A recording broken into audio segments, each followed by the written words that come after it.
Hebrews, Hebrews, Hebrews. This is a Prophets of Awakening. This is our Sabbath class, the 11th of February, 2023.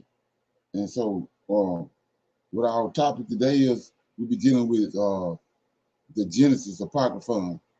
It's supposedly a secret writing out of the book of Genesis that was discovered at the Qumran Caves, Dead Sea Scrolls. We'll deal with that and try to connect some dots with it. Okay.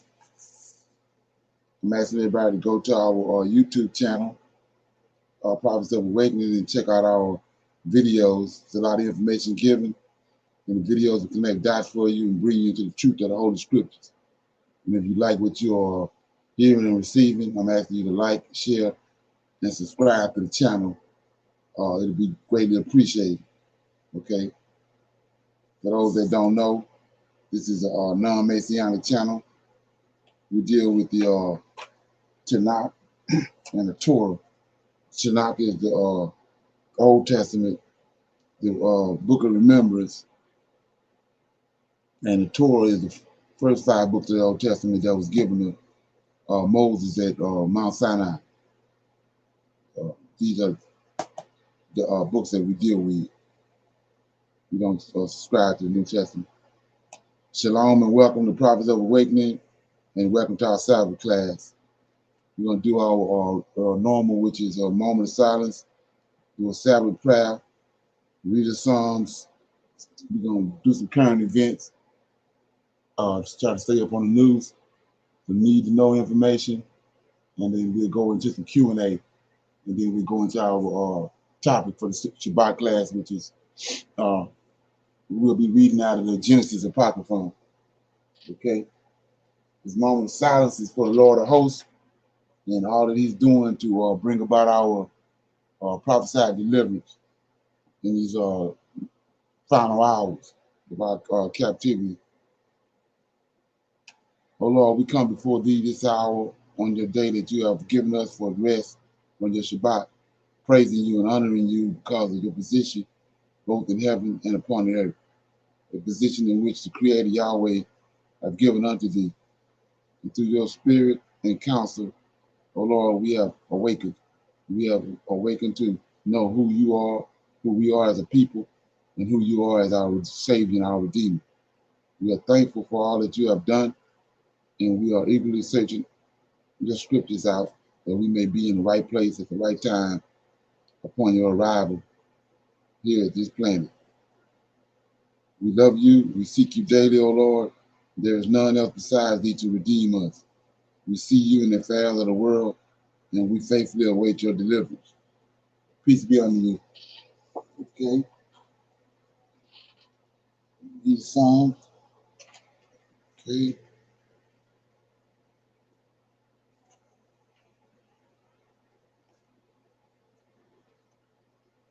Okay. I'm going to read chapter Psalm 72. It's the reign of a righteous king, and it's a Psalm of Solomon. Okay. Give the king thy judgment, O God, and thy righteousness unto the king's son. He shall judge thy people with righteousness, and thy poor with judgment. The mountains shall bring peace to the people, and the little hills by righteousness. He shall judge the poor.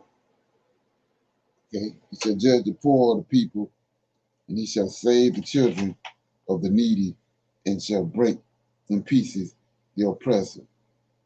They shall fear thee as long as the sun and the moon endure throughout all generations. He shall come down like rain upon the mown grass, as showers that water the earth. In his days shall the righteous flourish, and the abundance of peace, so long as the moon endure. He shall have dominion also from sea to sea, and from the river unto the earth. They that dwell in the wilderness shall bow before him, and his enemies shall lick the dust. The kings of Tarsus and of the isles shall bring presents. The kings of Sheba and Seba shall offer gifts. Yea, all kings shall fall down before him All nations shall serve him, for he shall deliver the needy when he crieth, the poor also, and him that have no helper. He shall spare the poor and needy, and shall save the souls of the needy. He shall redeem their souls from deceit and violence, and precious shall their blood be in his sight. And he shall live, and to him shall be given the gold of Sheba. Prayer also shall be made for him continuously, and daily shall he be praised. There shall be a handful of corn in the earth upon the tops of the mountains. The fruit thereof shall shake like Lebanon, and they of the city shall flourish like grass of the earth. His name shall endure forever. His name shall be continued as long as the sun, and the men shall be blessed in him. All nations shall call him blessed. Blessed be the Lord God, the God of Israel, who only doeth wondrous things. And blessed be his glorious name forever. And let the whole earth be filled with his glory. Amen. Amen. The prayers of David, the son of Jesse, are ended. Okay? Any comments on that? You got anything? Shalom. Okay. Shalom. Right. With reading this psalm, the first verses you was reading, to me, I got out of that like it was a petition for the king to bring peace and to help the poor and the needy. Right. So yes, so that's what I got out of this. Okay. Yeah, right. Okay, yeah. So yeah, it's Solomon's. I noticed it's a Psalm of Solomon, not a Psalm of David. Okay. Right. Yeah. Okay. So with that being said, we're gonna go to our current events. Okay. Let me play this right here.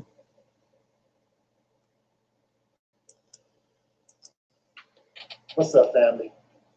Ever since 5 uncivilized Memphis police officers beat motorist Tyree Nichols to death, there have been more questions than answers as to why. Fam, they tried to make it look like this was just a simple case of a motorist driving reckless who did not want to comply once he was stopped. But fam, this has to be deeper.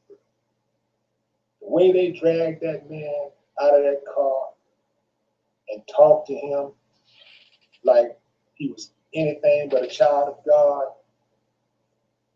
called them B's and MFs, they just anything you think of, they just did the man real dirty. And this guy was very cooperative, very respectful, even as his life was slipping away. He was very respectful to the officers, very compliant. Yeah, he ran when he thought, because he thought they was going to kill him, which they ultimately did anyway. Some people say, well, why run?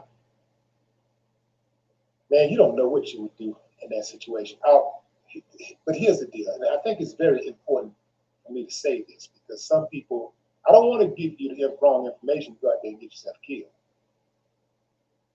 Yes, if you comply, you still can die. We've seen it happen many, many times. We saw it happen with Tyree. But if you don't comply, you have a greater chance of dying, because now you're giving them an excuse. And that's kind of what happened in the Tyree case. It's like they already had a reason. Whatever reason they wanted to kill him, they had their reason. Now they got an excuse. He ran, boom, now we got an excuse. Because somewhere along the way, there was a silent interpretation of police policy that made the officers feel like they could kill people who runs away. Somebody runs away, or even if somebody resists, something, or something, maybe they got a memo. One of their sergeants, higher ups, lieutenants or whatever, chiefs, said, look, if they run, you can kill them. If they resist, you can kill them. Because they really get off on killing. These guys were on power trips. They were on a power trip. And they were exemplary, a classic bullies. From what I understand, this Scorpions team, these guys have been terrorizing for a long time. Well, they allegedly was started when their chief, C.J. Davis, came in. So this is 2021 or 2021. However, the bottom line is these guys are very, very dangerous. The entire Memphis Police Department is very dangerous. But when they create these little special task force, they're especially dangerous. And they look for action. When they start talking about the violence apprehension team and all that stuff, these type of groups are especially dangerous. Anytime they start talking about a task force, a special group, this when they give them those little pretty names and all that stuff, fam, watch out. And it's like that all over the United States. It was like that in the last, well, not the last police department, but the police department prior to the one that C.J. Davis, Chief C.J. Davis in the Memphis Police Department, when she served at the one in Atlanta, she had a task force that was very similar. And I got so many messages from people saying that these guys were especially brutal toward the Black community. That these were Black officers, primarily. Many of, well, in this case, it was primarily Black officers. But also, yeah, in Atlanta too, primarily Black officers who were especially brutal toward members of the Black community. Obviously, the white officers, many white officers, you know, they're innately brutal toward the Black community. Not all, but most of them, I would say.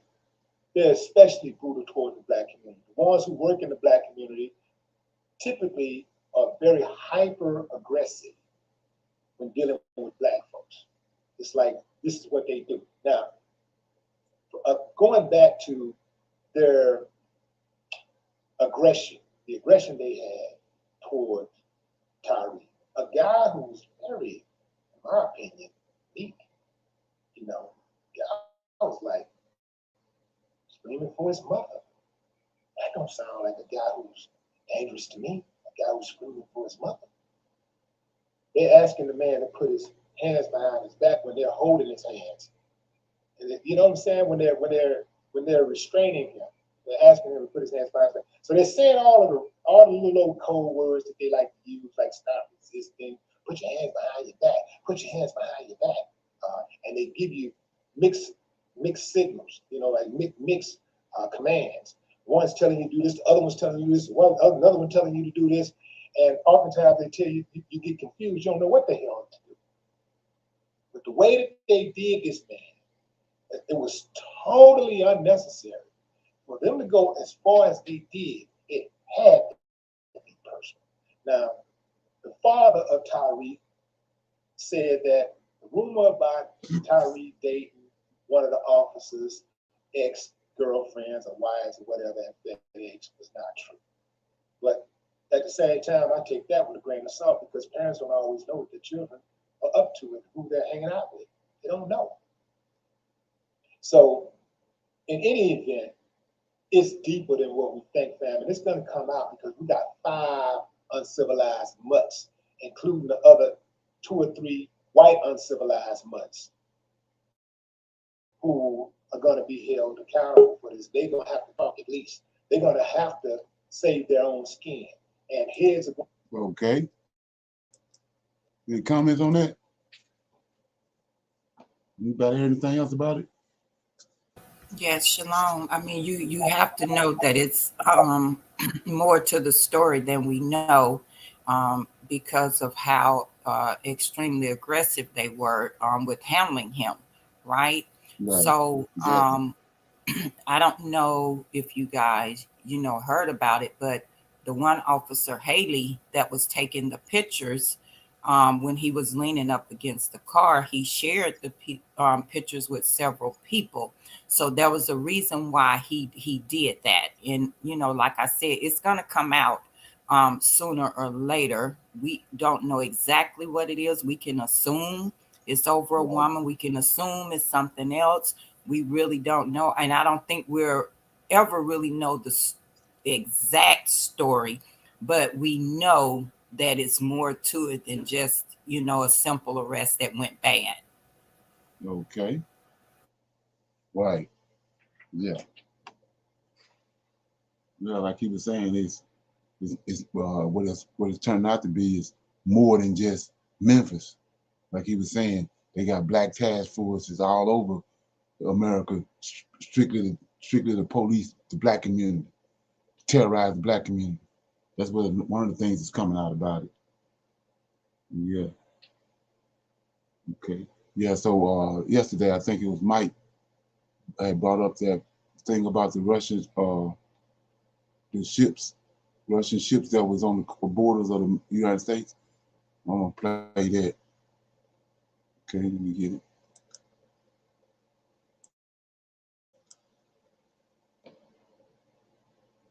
As the biggest energy source of the current century. Being so close to U.S. territory, the Arctic Sea shares this energy source with the North Sea. For this reason, we need to take a look at the activity in the North Sea as well as the Arctic Sea. We will talk about all of them in our video.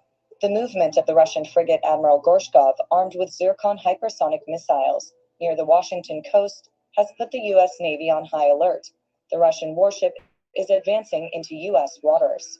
In recent reports, the Russian frigate Admiral Gorshkov, essentially the first warship converted to use Zircon hypersonic cruise missiles, was seen moving towards the east coast of the United States. Judging by the data from open sources, at the moment the Russian warship has already crossed half the Atlantic Ocean, which seriously worried Washington, since the launch range of Zircon missiles can reach 2,000 kilometers. The Admiral Gorshkov guided missile frigate is under close surveillance by NATO naval forces during its maiden voyage. This comes after the Royal Navy intercepted the Gorshkovs as they crossed the English Channel earlier this month. More recently, the Russian ship was being tracked in the Atlantic by the Portuguese Navy and was expected to head towards the Mediterranean coast. But radar surveillance sites suggest Admiral Gorshkov made an unexpected maneuver. One report says the ship left the escort tanker Kama in the Bay of Biscay and headed west. While these moves by the Admiral Gorshkov frigate brought Washington to the red alert level, the Russian ship also began to conduct exercises. The frigate Admiral Gorshkov implemented Zircon hypersonic missile strikes during Atlantic exercises. According to senior officials, the crew of the frigate, currently on a mission in the western part of the Atlantic Ocean, stated that it carried out a Zircon hypersonic Nazywam się Radek Micza.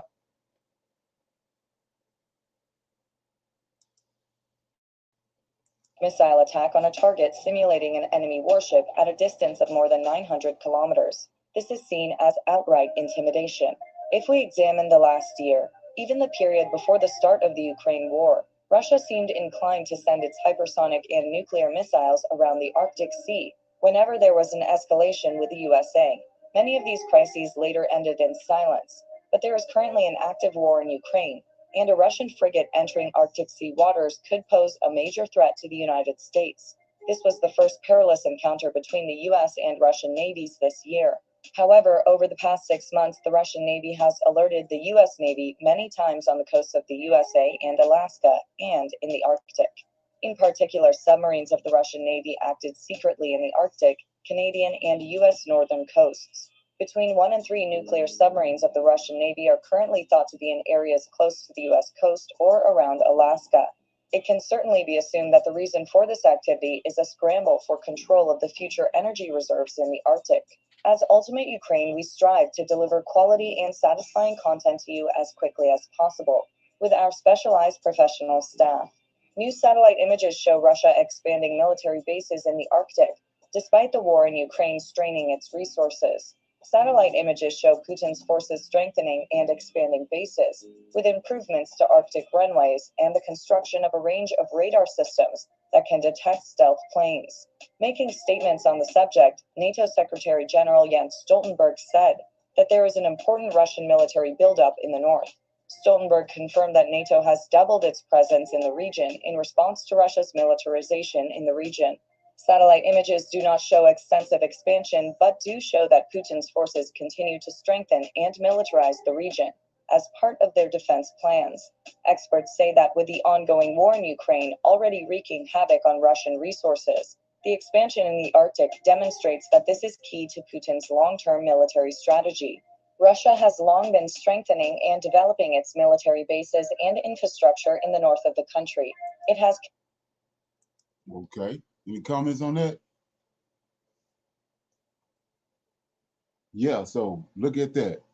You think it's look at the spy balloon. And it's been more than, a lot of people don't know, it's been more than just one. I think the count up to now about 3 or 4. So they got Russian ships outside of the United States on their borders. They got this Russian submarine supposedly they say missing, which got the Poseidon on it, that missile that can set on the bottom of the ocean and cause a tsunami. And then they got these spy planes, these balloons that's going around surveying America. Come on, it don't take a rocket scientist to figure out what's going on. Like I said, I think looking at that, our days is numbered. I mean, you check it out, take it for what it's worth. Okay. So I'm gonna open it up for no. I got some need to know information right here. Let me play this.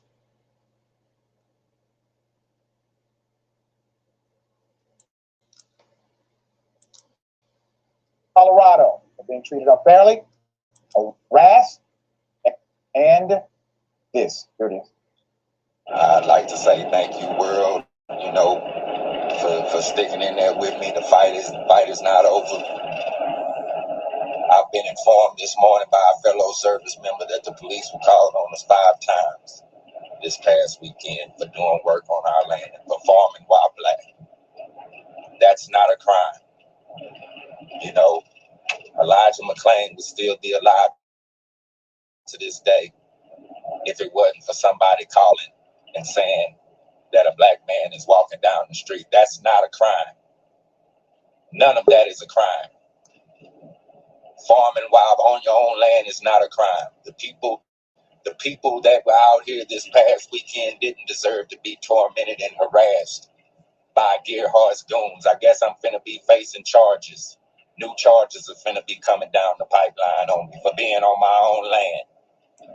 So in case nobody don't know, they got these black farmers that's being terrorized by a bunch of white supremacists, and they trying to take their land in 2023. World, I'm asking that y'all come out in full force on 2/17/23 to the Denver Capitol.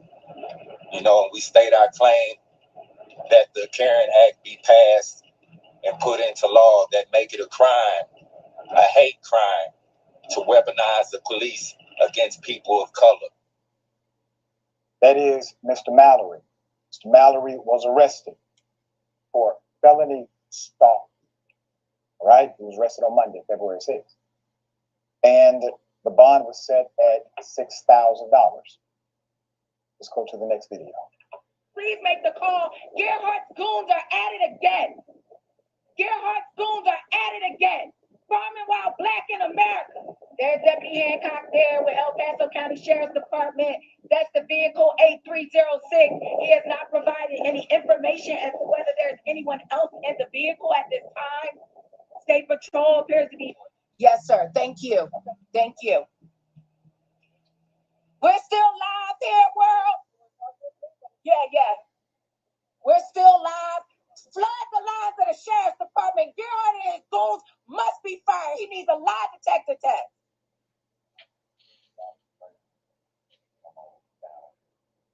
Let your followers know how you're doing right now. Okay.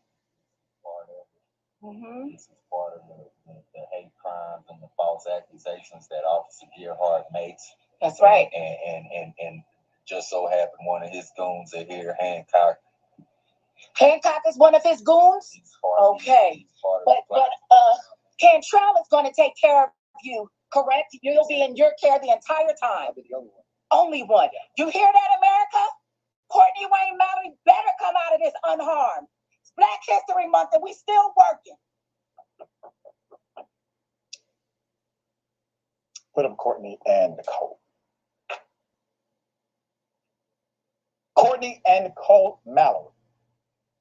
They spent their savings to buy 1,000 acres of fertile ranch land in eastern El Paso County in a predominantly white and predominantly conservative community. Despite leaving the city to start their agricultural career and enjoy success during the pandemic, they also helped feed people, the good folks that got hearts. But some white neighbors haven't smiled on their fortune since they raised a Black Lives Matter flag over their property, along with a Marine flag and a Christian flag. They say locals have terrorized them, their fences and property vandalized, spray painting the N-word. Their animals have been killed and mutilated. They say someone even poisoned their dog. We can't show all the photos of their maimed animals because they are too graphic, but we can show you these. Then a farmhand, Don Amaya, who stayed on the Mallory Ranch, was murdered in May 2021.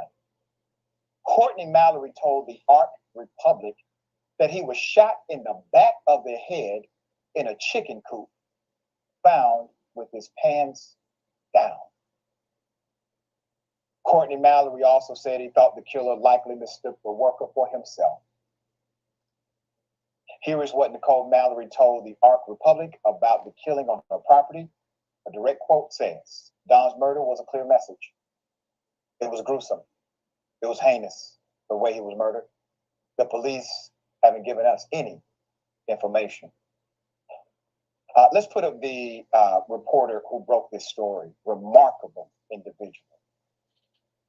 Dr. Kai Nyambi Shivers. The Shivers is also an NYU professor and veteran journalist in the Black press. She also founded the Ark Republic. Direct quote. After I put the articles out, Mr. Mallory said they weren't sleeping. And Nicole Mallory said at that point, there was this slow procession of random white people slowly rolling by their property, which as a Black person, or if you know African American history, that's one of the strategies of intimidation that is used to say, I'm watching you. Here was Okay. This is like I said, it's 2023. Anybody else heard anything about this situation that's going on, ongoing?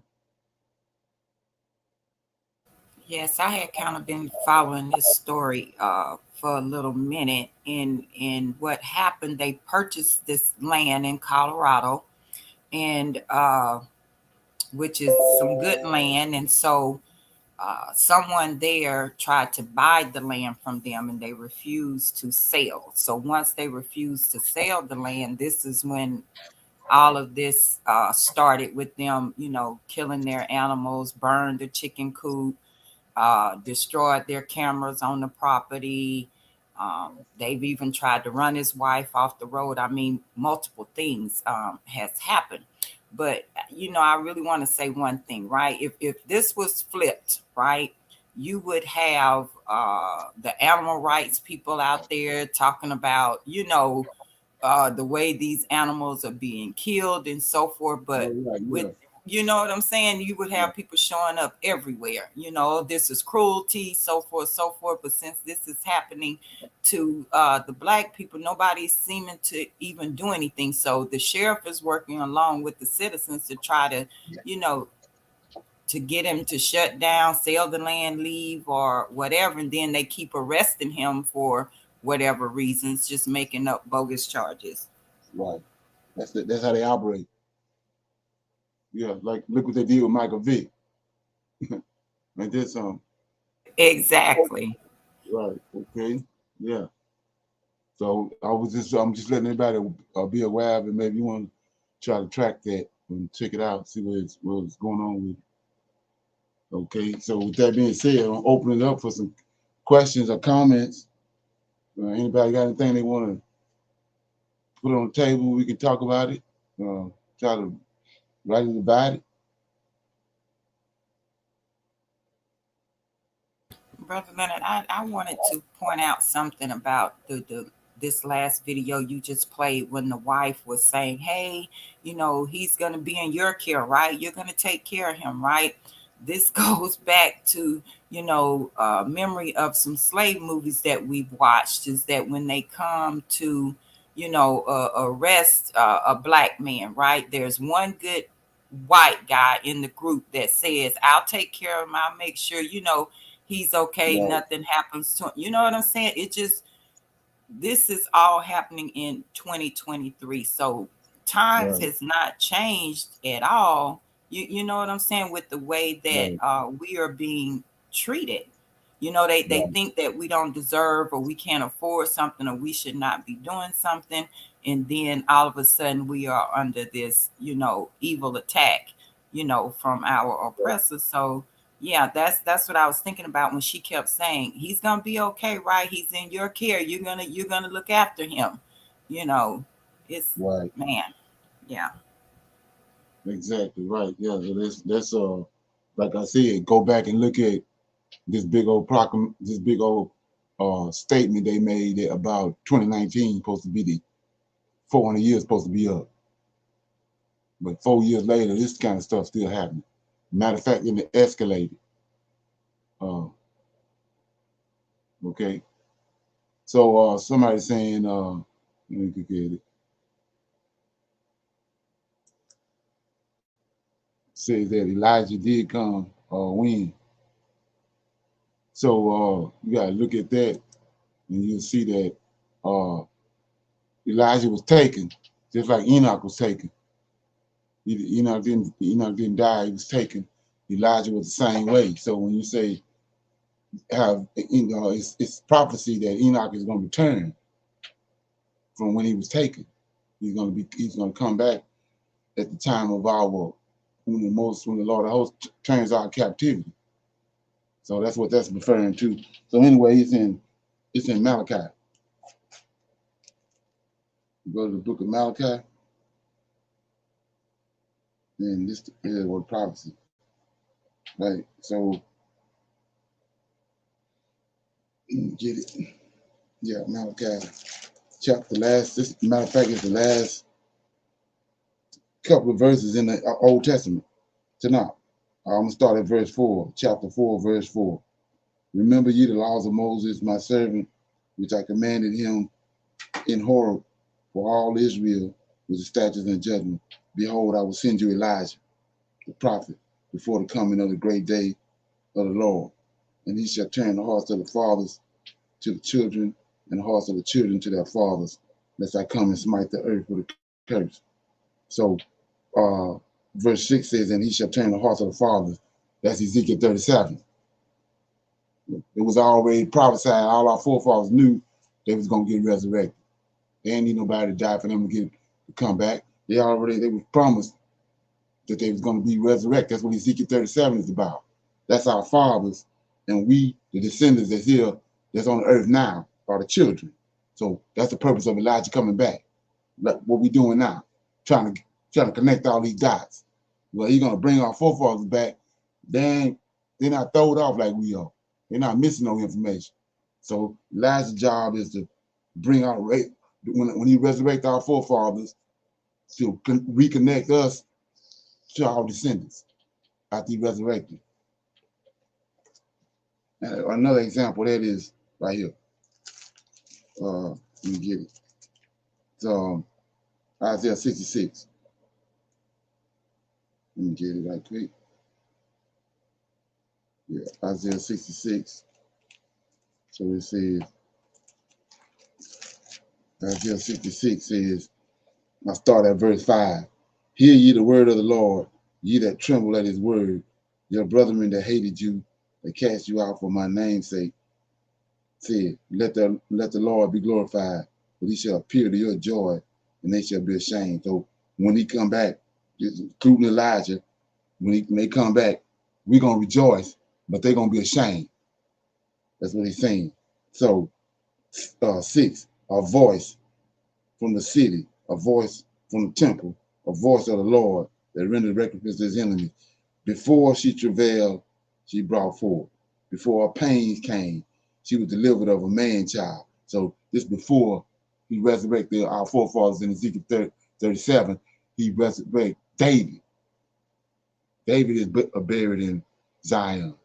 So he says, then 8, who have heard such a thing? Who have seen such a thing? Shall the earth, this the woman. That's what our forefathers buried in. It says, shall the earth be made to bring forth in one day? Or shall a nation, this is Ezekiel 37, be born at once, right? For as soon as Zion, this the woman, travaileth, she brought forth her children. That's our forefathers that Malachi talking about. 9, shall I bring the birth and not bring forth, saith the Lord, shall I cause to bring forth and shut the womb, saith the Lord. Here we go right here. Rejoice ye with Jerusalem, be glad with her. All ye that love her, rejoice for joy with her. All ye that mourn for her, that ye may suck and be satisfied with the breast of her consolation. That's all our forefathers standing there. And that's what Elijah going to connect us back with them. So it says that they may milk out, get all the information you can, and be delighted with the abundance of her glory. For thus says the Lord, behold, I will extend peace to her like a river, and the glory of the Gentiles like a flowing stream. Then shall ye suck, right? Dialogue, right? Ye shall be born upon her side and be dangled upon her knees. So that's the purpose of Elijah coming back. He was taken, with fiery chariot, and then it's prophesied he's coming back, and his purpose is to reunite us with this big thing everybody talking about us not getting along. Most High got plans for that. We're gonna fix all that. Okay. Anybody else got anything? I hope they help. Everybody good on that? Okay, let me play this right here. This is another. I was talking about how, these people have ramped up their attacks on us, and the way they're coming at us. So play this right here.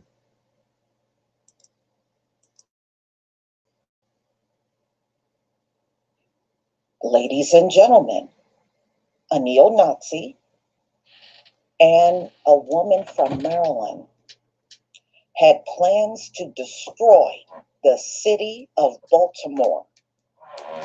How? Why? Well, let's find out. So they had plans, according to the Justice Department, to completely destroy Baltimore. So 2 people were charged with conspiracy to damage energy facilities, a neo-Nazi leader and a woman with whom he had a personal relationship, allegedly planned to attack electrical substations encircling Baltimore and completely destroy the entire city, according to federal court documents.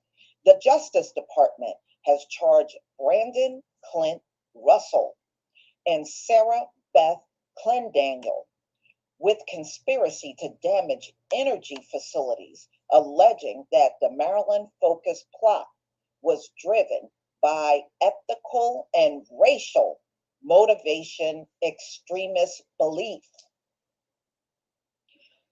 They conspired to inflict maximum harm on the power grid.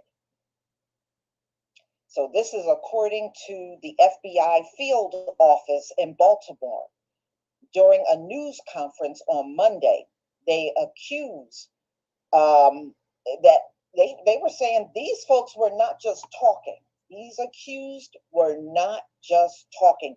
They had actual steps that they were fulfilling, and they were trying to make good on their threats. The charges come as domestic violence experts have warned that attempts by extremist groups to attack power facilities are trending up.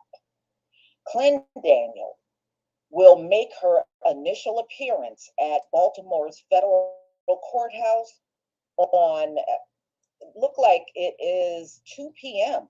Eastern time, and Russell will appear at a courthouse in Florida at 1:30 Eastern time, according to the Justice Department. So I take it that is today. So CNN was unable to reach the defendants or their lawyers for comment. And okay, anybody heard anything about that? They trying to blow a whole city up.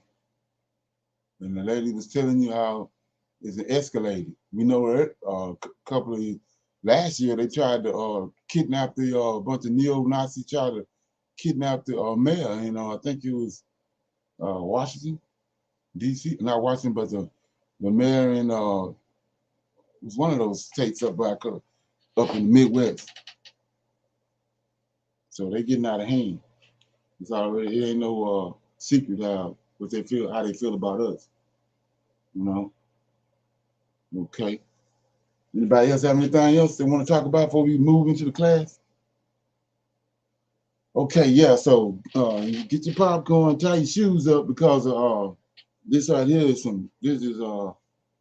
magnificent. I'm dealing with the Genesis Apocryphon. This one, like when we finish dealing with, you're gonna see his missing information that these Edomites and Greeks and Romans took out our scriptures. So what it is it came when this information came about. It was discovered in those caves in Qumran with the Dead Sea Scrolls. So I'm gonna read it and we'll see you'll see what I'm talking about. So I'm gonna start reading. This is the Genesis Apocryphon, right? It says, behold, I thought then within my heart that conception was due to the watchers, right? So this dealing with Noah, when Noah was born. Behold, I thought that within my heart conception was due to the watchers and the holy ones and the giants, and my heart was troubled within me because of this child. Then I, Lamech, approached Bethanash. This is Lamech's wife, one of his wives, my wife, in haste, and I said to her, by Most High, the great Lord, the King of all the worlds and rulers of the sons of heaven, tell me this truthfully and not falsely. Is the seed within you mine? So we're gonna stop right there. So let's open up that's a whole nother can of worms being opened up, because now we know, now we already knew it, but just like a second witness, same situation was in the garden. There's a watcher in the garden with Eve. That's where Cain come from. But the Bible tells us in Genesis chapter 6 that sons of God came down and was sleeping with the daughters of men. And then in chapter 6 also, Noah, the Bible tells you Noah was the only man left on the earth that was perfect in his generation. So the picture that's being painted is everybody knew these angels was coming down sleeping with women. They all knew that. So every time a kid was born, they don't know what's going on with it, especially he was acting a certain type of way or looked a certain type of way. So that was the question.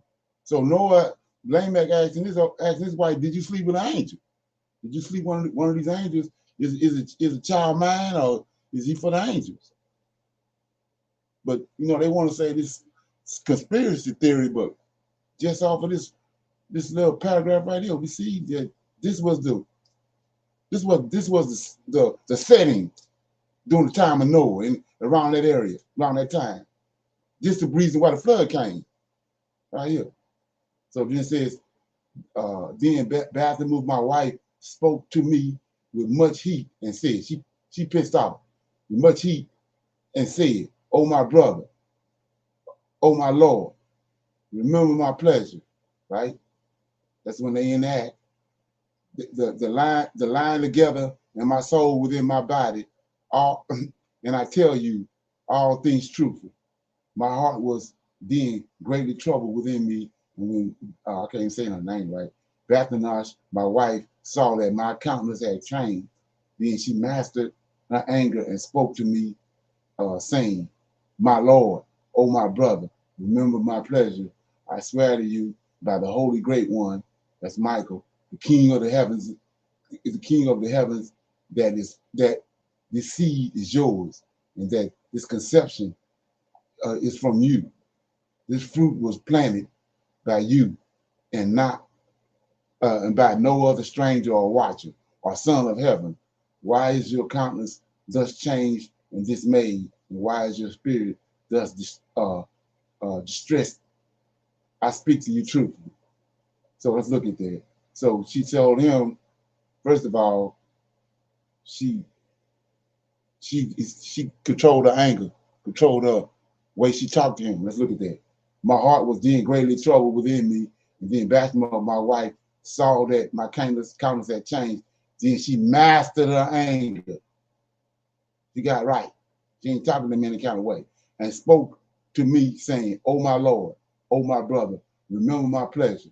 I swear to you by the Holy Great One, the King of heaven, that this seed is yours, and that this conception is from you. Check this out. This fruit, go back to the garden. See that? This is what fruit means right here. This fruit was planted by you. What fruit? The semen. Go back to the garden. Like I said, when this kind of information come out, you see somebody try to trick you. It ain't no typos. It's somebody to trick you. So it says, this fruit was planted by you and by no stranger or watcher or son of heaven. Why is your countenance thus changed and dismayed? And why is your spirit thus distressed? I speak to you truthfully. Then Lamech, look at this. Lamech ran to Methuselah, my father, and I told him all these things. And I asked him to go to Enoch, his father, for he would surely learn all things from him. For he was beloved, and he shared the lot of the angels. We taught him all things. And when Methuselah heard my words, he went to Enoch, his father, to learn all things truthfully from him. So Enoch is dealing with these angels. You know, it's not a conspiracy, right? It's common knowledge. So it says, and he went at once to Paran. Now, there go something that I haven't searched out yet, but he went to Paran. It's Parwain. I searched that out yet. Say, and he found him there and said to Enoch, his father, oh my father, oh my Lord, I say to you, lest you be angry with me, I came here and I said until now, you have now come to the holy mountain, right? And I departed and traveled toward the south until I came to Hebron at the time when Hebron was being built. And I dwelt there 3 years. Now there was famine in all the land, and hearing that there were prosperity in Egypt, and I went to the land of Egypt. Check this out. This is one of the things I keep on bringing up, but I don't think it's registered. So it says, now there was a famine in this land, and hearing that there was prosperity in Egypt, right? Egypt. I went to the land of Egypt. I came to the river Kermon and I crossed the 7 branches of the river. We passed through our land and entered into the land of the sons of Ham, right? Not in the sons of Ham, into the land of Egypt. And on the night of our entry into Egypt, I, Abraham, dreamed a dream. Here we go. So they left all this out, dealing with Abraham and the Pharaoh, right? It says, I dreamed a dream, and behold, I saw in my dream a cedar tree and a palm tree. Men came and they sought to cut down the cedar tree and to pull it up its roots, leaving the palm tree, this is a dream, leaving the palm tree standing alone. But the palm tree cried out, saying, do not cut down the cedar tree, for cursed be he who shall fell it. And the cedar tree was spared because of the palm tree and was not felled, right? Now here we go, we got to understand it. And during that night, I woke from my dream, and I said to Sarah, my wife, I have dreamed a dream, and I am fearful because of this dream. She said to me, tell me your dream that I may know it. So I began to tell her this dream, and I told her the interpretation of the dream. Here you go, that they will seek to kill me. Abraham is the cedar tree. They will seek to kill me. Right, let me get it. Yeah. Say to me, let me get got off track right here. Let me say, tell me interpretation of the dream. Yeah, they will seek to kill me, but I will spare you. And they will spare you. Say to them of me, he is my brother. Because of you, I shall live. And because of you, my life shall be saved. Right? And Sarah wept that night on account of my words. Then we journeyed toward Zoan, I and Sarah. So he said he went into the land of Egypt, right, to Zoan. So let's look at that right quick. So I brought this up before. I'm in Ezekiel chapter 19. This, like I say, they done left all this out. They don't want you to get the understanding of it. But I'm in Ezekiel. Let me get it.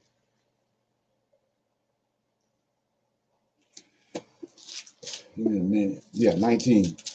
Chapter 19. So this I'm gonna be in the wrong place. Let me get it. Let me see if it's in Isaiah. Might be in the wrong book. Isaiah 19. Okay. Yeah, Isaiah 19. I was in the wrong book. So it says, the burden of Egypt, behold, the Lord rideth upon a swift cloud, and shall come into Egypt, and his idols of Egypt shall be moved at his presence, and the heart of Egypt shall melt in the midst of it. And I will set Egyptians against Egyptians, and they shall fight everyone against his brother, and everyone against his neighbor, cities against city, kingdom against kingdom. And the spirit of Egypt, right? The spirit of Egypt shall fail in the midst thereof, and I will destroy the counsel thereof, right? Counsel thereof. And they shall seek to the idols, and to the charmers, and to them that say have familiar spirits, and to wizards.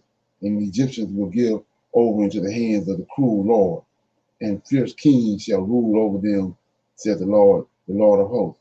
And the water shall fail from the sea, and the rivers shall waste and be dried up, and they shall turn the rivers far away, and the brooks of the defense shall be empty and dried.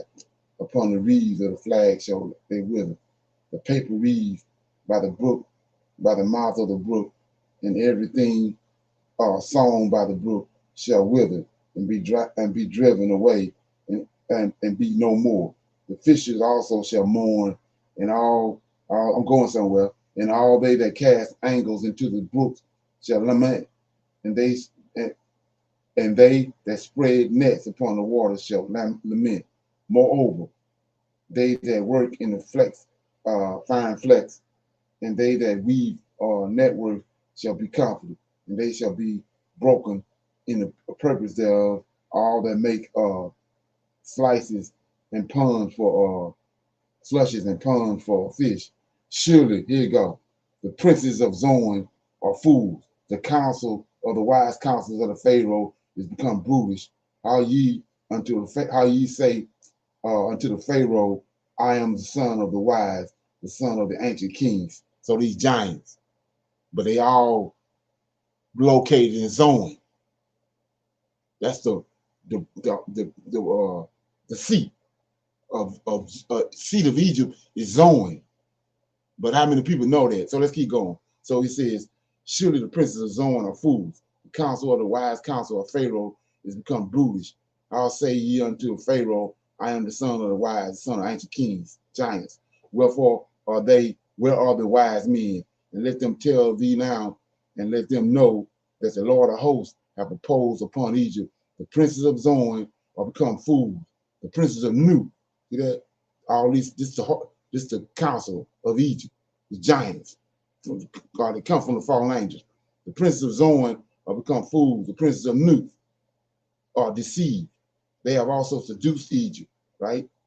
This happened when the angels came down. They seduced Egypt. They and even they that are the stay of the tribes thereof. The Lord hath mingled a perverse spirit in the midst thereof, and they have caused Egypt to err in every work thereof, as drunken men staggering in his vomit. So what do we mean right here when it says they have seduced Egypt, right? It says they also have seduced Egypt. So I showed you in Genesis chapter 6, in Genesis chapter 1, verse 26, right? Let's look at it. Genesis chapter 1, verse 26 is right. He made a man and a woman right there. Let's get it. He made a man and a woman in Genesis 6. He says, God said, let us make man in our image, after our likeness. Let them have dominions of the fish of the sea, over the fowls of the air, and over the cattle, and over all the earth, and over every creeping thing that creepeth upon the earth. So God created. He created right here a man in his image. He created man in his image, in his own image. The image God created him, male and female. So this ain't Adam. This before he formed Adam. He created this man and this woman, right? That's Ham. That's the 6th-day man, Ham. Well, when these angels came down, these 2 angels, they went to Egypt. They went to these people right here and started mingling with them in Genesis 6. And they got the giants. Now you're telling you over here in Zoan, this is where they all centralized it in Zoan, and they seduced this 6th-day man and woman. That's why when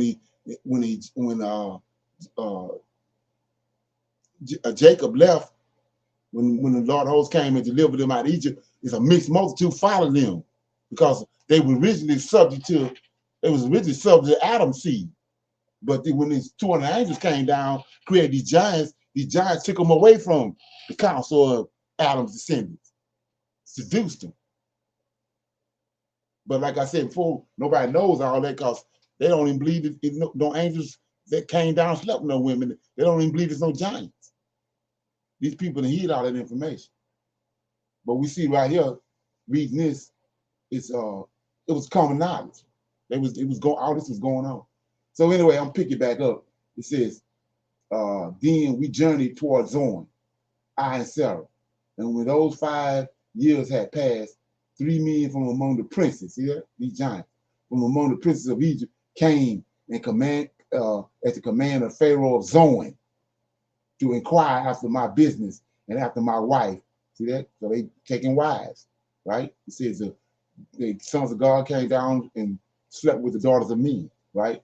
It says, and after they came after my wife, and they gave goodness, wisdom, and truth.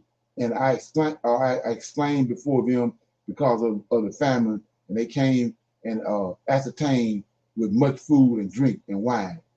During the party, the Egyptians must have seen Sarah and the other, and on their return, let me go up. I gotta scroll up. Hold up 1 minute. Let me get this right.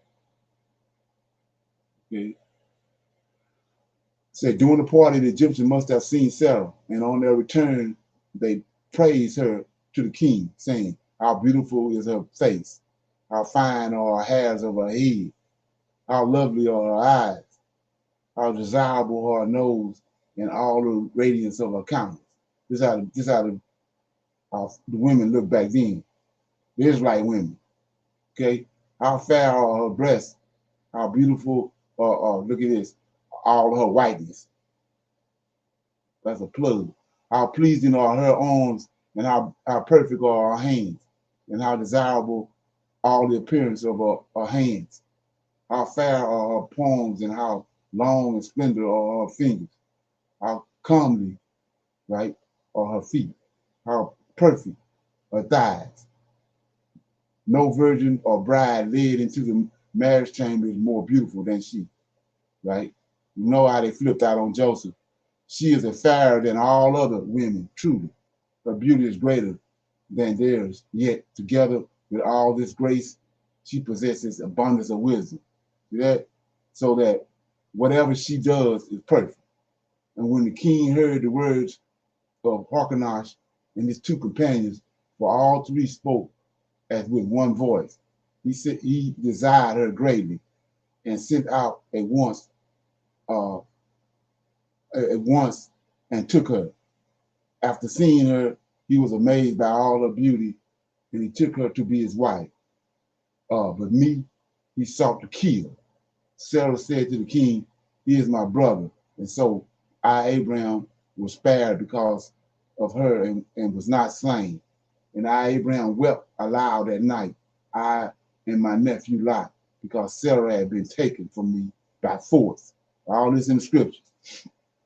I prayed that night, and I begged and I implored, and I said in my sorrow while my tears ran down, blessed are you, O Most High God, Lord of all worlds. Yon who, I don't know what that word is, who are lords of, Lord and King of all things, and who rules over all the kings of the earth and judges them all. I cried now before you, my Lord, against the Pharaoh of Zoan and the king of Egypt, because of my wife, who has been taken from me by force. Judge him for me, that I may see your mighty hand raised against him and against all his household, and that he may not be able to defile my wife this night, and that they may know you, my Lord, that you are Lord of all kings of the earth. And I wept and was sorrowful. So let's look at that. So we see right here, this commonplace, these giants and these are mingled spirit. The offspring of these giants, they ain't right. So go to the story with Noah when after the water receded. Same thing happened. Japheth, that's how you get Canaan. Noah was violated, just like Abraham. This king right here, this Pharaoh, wanted to violate Abraham because of Sarah. He wants Sarah. So when they got off the boat, Noah's wife got violated. It ain't got nothing to do with Noah. Nobody ain't do no homosexual acts on Noah. Japheth, when they got off the boat, Japheth went in and raped Noah's wife. That's how you get Canaan. Okay? So anyway, at the end of those 2 years, let me see, and during the night I spent spirits. Let me see. Right. Say, and during the night, the Most High God, look at this. So we praying, we trying to get all this right. He prayed to, everybody think it's Yahweh, so he prayed and he asked them, don't let this Pharaoh defile Sarah, right? And during the night, the Most High God sent a spirit, an angel, to scourge him, and the evil spirit to all his household, and it scourged him and all his household, and he was unable to approach her. And although he was with her for 2 years, you know, she was at 2 years. They don't tell us that. 2 years, he knew her not for 2 years. And at the end of those 2 years, the scourge and the affliction grew greater and more grievous upon him and all his household. So he sent for all the sages of Egypt and for all the musicians, together with all his healers of Egypt, and that they might heal him and all his household of the scourge. But not one healer or musician or sage could stay the cure of him. For the spirit scourged them all, and they fled. Then Harkanash came to me, beseeching me to go to the king and to pray to him and to lay my hands upon him that he might live. For the king had dreamed a dream. But Lot said to him, Abraham, my uncle, cannot pray for the king while Sarah, his wife, is with him. Go therefore and tell the king to restore his wife to her husband. Then will he pray for him, and he shall live. And when Hyrcanus had heard the words of Lot, he went to the king and said, all these scourges and afflictions with which my lord the king is scourged and afflictions are because of Sarah, thy wife. Sarah, the wife of Abraham. Let Sarah restore to Abraham, her husband, and the scourge and the spirit of festering shall vanish from you. So let's look at that. And we're going to put that in comparison with us being over here in America, right? They got us over here, the Lord of hosts people. So he says, then Hyrcanus came to me, seeking me to go to the king, pray for him, and lay hands upon him that he might live. Well, the king had dreamed a dream, but Lot said to him, Abraham, my uncle, cannot pray for the king while Sarah, his wife, is with him. See that? So they got us over here, right? Go therefore and tell the king to restore his wife to her husband. Then he will pray for him and he shall live. And when Hyrcanus had heard the words of Lot, he went to the king and said, all these scourges and afflictions with which my lord the king is scourged and afflicted is because of Sarah, the wife of Abraham. Let Sarah be restored to Abraham, her husband, and said, the scourges and the spirit of festivity shall vanish from you. So until they do right by us, get us out of here, drama gonna be here. So to be sitting around worrying about what's gonna befall them, you see right here. This is how you operate. So he says, he called me and said, what have you done to me with regards to Sarah? You said to me, she is my sister. Wherefore she is your wife. And I took her to be my wife. Behold, your wife who is, let's look at it again. Therefore I took her. Go back to Genesis chapter 6. And I took her, go to the garden, what the serpent did, he took her. And I took her to be my wife. Behold, your wife who is with me, depart and go hence from all the land of Egypt, and now pray for me in my house, that this evil spirit may be expelled from it. So I prayed for him, and I laid my hands on his head, and the scourge departed from him, and the evil spirit was expelled from him, and he lived. And the king rose to tell me,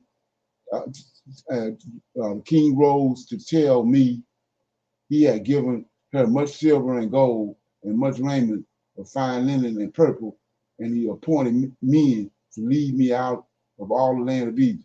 And I, Abraham, departed with very great flocks and silver and gold, and I went up to Egypt together with my nephew Lot.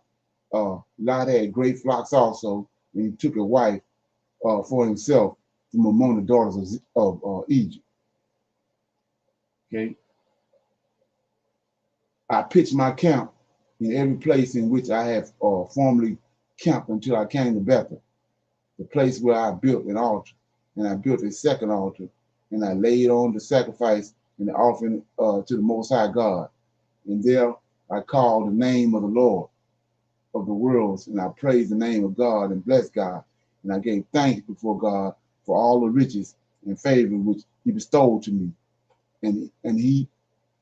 For he had dealt kindly toward me and had led me back in peace into this land.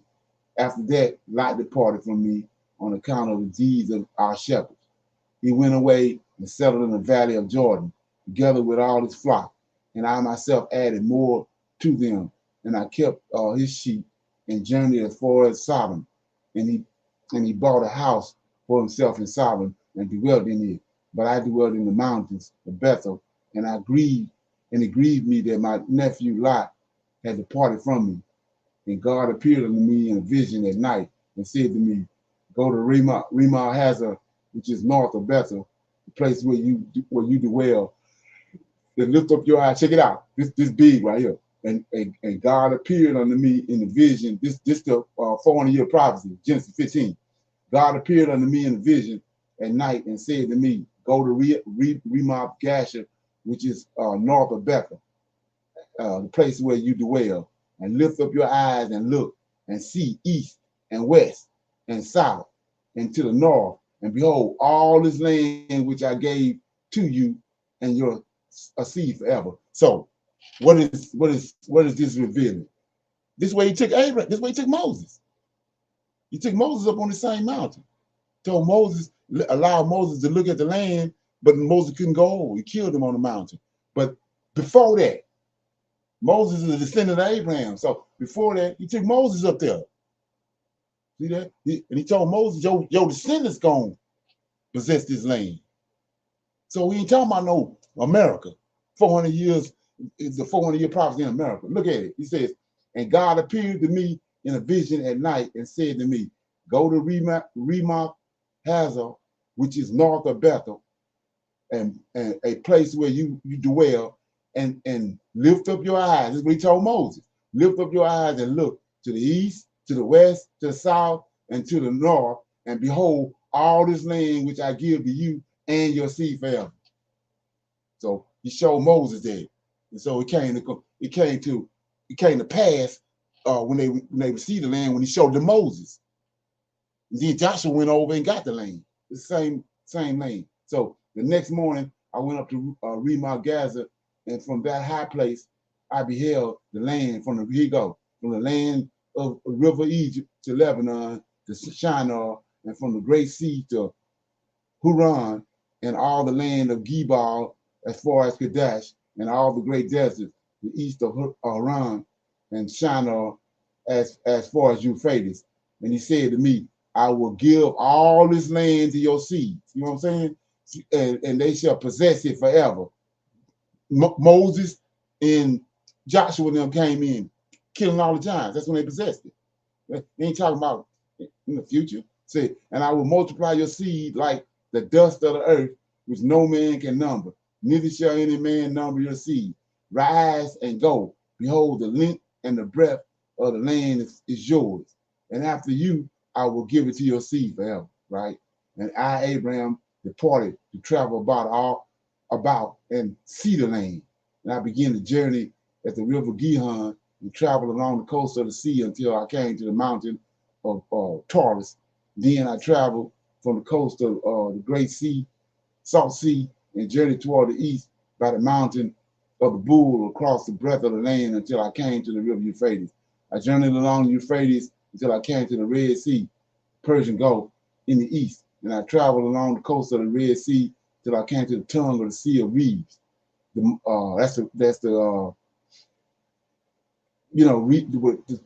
he parted, the Sea of Reeds, the modern Red Sea, which flows out from the Red Sea. Then I pursued my way into the south until I came to the river Gihon, and returning I came to my house in peace, and I found all things prosperous there. And I went to the well in the oak of Mamre, right?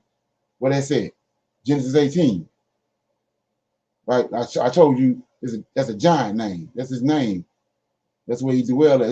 That's where his dominion. So it says, I went to dwell at the oak of Mamre, which is at Hebron, northeast of Hebron, and I built an altar there, and I laid on it sacrifice and an oblation to the Most High God. I ate and drank there. Look at this, I and the men of my house, and I sent for Mamre. See, he sent for Mamre. It's a giant, right? He said, I sent for Mamre, Oman, Eshcol, and 3 Amorite brothers. They Amorites. Go back to the prophecy. Until the 4th generation. You're gonna go and serve some people for 400 years, and then you're gonna come back. The time of the Amorites ain't over yet. Mamre an Amorite. Joshua, Moses, Caleb, them killing Amorites. That's the prophecy being fulfilled. It ain't got a damn thing to do with America. So it says, 3 Amorite brothers, my friends, and they ate and drank with me. See that? They ate and drank with me, these giants, right? Before these days, Kedar, the king of Elam, this Genesis 15, had set out Armathal. That's Armathal is Nimrod, king of Babylon. Ararat, king of Ketar. These are all Amorites. Tidal, king of the nations which lie between the rivers, and they waged war against Berakah, king of Sodom, and Bersha, king of Gomorrah. Sinab, I'm butchering his name, king of Adar, Shemadad, Zebulun, against the kings of Bela. All these had made ready for battle in the valley of Sidon. And the king of Elam and the other kings with him had prevailed over the king of Sodom and his companions and imposed tribute upon them. For 12 years they had paid their tribute to the king of Elam, but the 13th year they rebelled against him, and in the 14th year the king of Elam placed himself at the head of all his allies and went up by the way of the wilderness, and they smote and pillaged from the river Euphrates on. They smote the Rephaim, these long-necked giants, who were at Asheroth, Kedem, and Zebman, and were at Ammon, and the Eman that dwelt at Sheva, and the Horites. These are giants that the Edomites intermingled with. The Horites who were in the mountains of Gebal until they came to El Paran, which is in the wilderness, and they returned to Hazon Tamar. And the king of Sodom went up to meet me, together with the king of Gomorrah, and the king of Adon, and the king of Zebulun, and the king of Bela, and they fought a battle in the valley of Siddim against Kedar, the king of Elam, and the kings were with him, but the king of Sodom was vanquished and fled, and the king of Gomorrah fell in the pit. And the king of Edom carried off all the riches from Sodom and Gomorrah, and they took Lot, the nephew of Abraham, who dwelt with them in Sodom, together with his possessions. I'm almost finished. Let me get some more. Okay. Say not one of the shepherds of the flocks which Abraham had given to Lot escaped from the captivity and came to Abram. And at that time, Abraham dwelt in Hebron. He told him that Lot, his nephew, had been taken, together with all his possessions, and that he had been slain, and that the kings had gone by the way of the great valley of the Jordan into the direction of their land, taking captives and plundering and smiting and slaying, and that they were journeying toward the land of Damascus. Abraham wept because of Lot, his nephew. Then he braced himself. He rose up, chose from among his servants 318 fighting men trained for war, these giants, and Onan and Eshcol and Mamre. So Mamre went with him, right? With him also he pursued them until he came to Dan, and he came to them while they were camped in the valley of Dan. He fell on them at night from four sides, and during the night he slew them. He crushed them and put them to flight, and all of them fled before him until they came to Hebron, which is north of Damascus. He rescued from them all their captives and all their booty and possession. He also delivered Lot, his nephew, together with all his possessions, and he brought back all the captives which he had taken. And when the king of Sodom learned that Abraham had brought back all the captives and all the booty, he came out to meet him, and he went to Salem, right? Salem, Jerusalem, which is in Jerusalem. Abraham camped in the valley of Sheva, which is in the valley of Kings, in the valley of Bethakron, which is, and Melchizedek, king of Shalom, Mishem, brought out food and drink to Abraham and all the men who were with him. He was a priest of the Most High God. He blessed Abraham and said, "Blessed be Abraham by the Most High God, Lord of heaven and earth, and blessed be the Most High God, who had delivered your enemies in your hand." And Abraham gave him a tithe of possessions of the king of Elam and his companions. Right? Then the king of Sodom approached and said to Abraham, "My lord Abraham, give me the souls which are mine, which you have delivered from the king of Elam and taken captive, and you may have all the possessions." Then said Abraham to the king of Sodom, "I raise my hand this day to the Most High, Lord of heaven and earth. I will take nothing of yours, not even a shoelace, or a shoe strap, lest you say, Abraham's riches came from my possessions. I will take nothing but that which the young men with me have eaten already, and a portion of the 3 men, that's the 3 giants, 3 men who have come to me, right? Name me one of them. Then they shall decide whether they will give you their portion. And Abraham returned all the possessions and all the captives and gave them to the king of Sodom. He freed all the captives from this land who were with him and sent them all back. After these things, God appeared to Abraham in a vision and said to him, behold, 10 years have passed since you departed from Hebron. For 2 years you dwelt here, and you spent 7 years in Egypt. And 1 year has passed since you returned from Egypt. And now examine and count all you have and see how it has grown to double that which came out with you from Haran. Okay? And now do not fear, I am with you. I am your help, your strength. I am the shield above you and the mighty safeguard round about you. Your wealth and possessions shall multiply greatly. But Abraham said, my Lord God, I have great wealth and possessions, but what good shall they do for me? I shall die naked and childless. A child from my household shall inherit me. Eliezer shall inherit from me. And he said to him, he shall not be your heir, but one who shall spring forth from your body shall be your inheritance. So we see right here, they brought us up to the point when Lord of hosts showed up in Genesis 18. Any comments on that? Did it make any sense? It did. Okay. Yeah, so you can Google that. All you gotta do is type in Genesis Apocryphon. It'll come up. So what I do is when I come across something like that, I just print it out, put it in a book, put it in a pamphlet. Yeah. Okay. Ain't that something? Nobody have no comments? Yeah, we could see over and over again when the righteous men pray to the Lord of hosts, he show up, he come through, you know, each and every time he comes through, and they know what he's capable of doing. They don't fumble with anything. They know Right. he is the king of all kings. Right.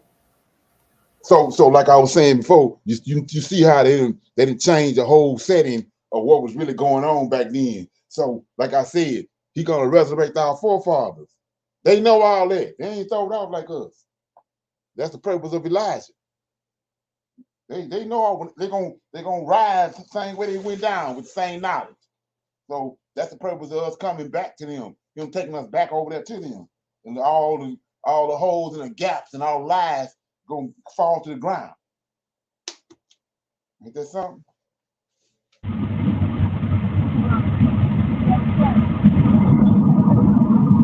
Somebody got something?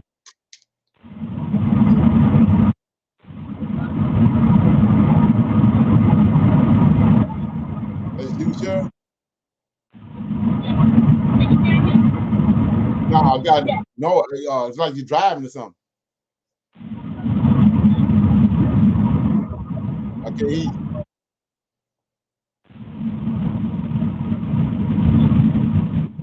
Okay. Anybody else got anything else before we go? Like I say, that's the Genesis Apocryphon. You want to bring it up? Google. They got, I think it's $11 on used. They got a bunch of used ones on eBay.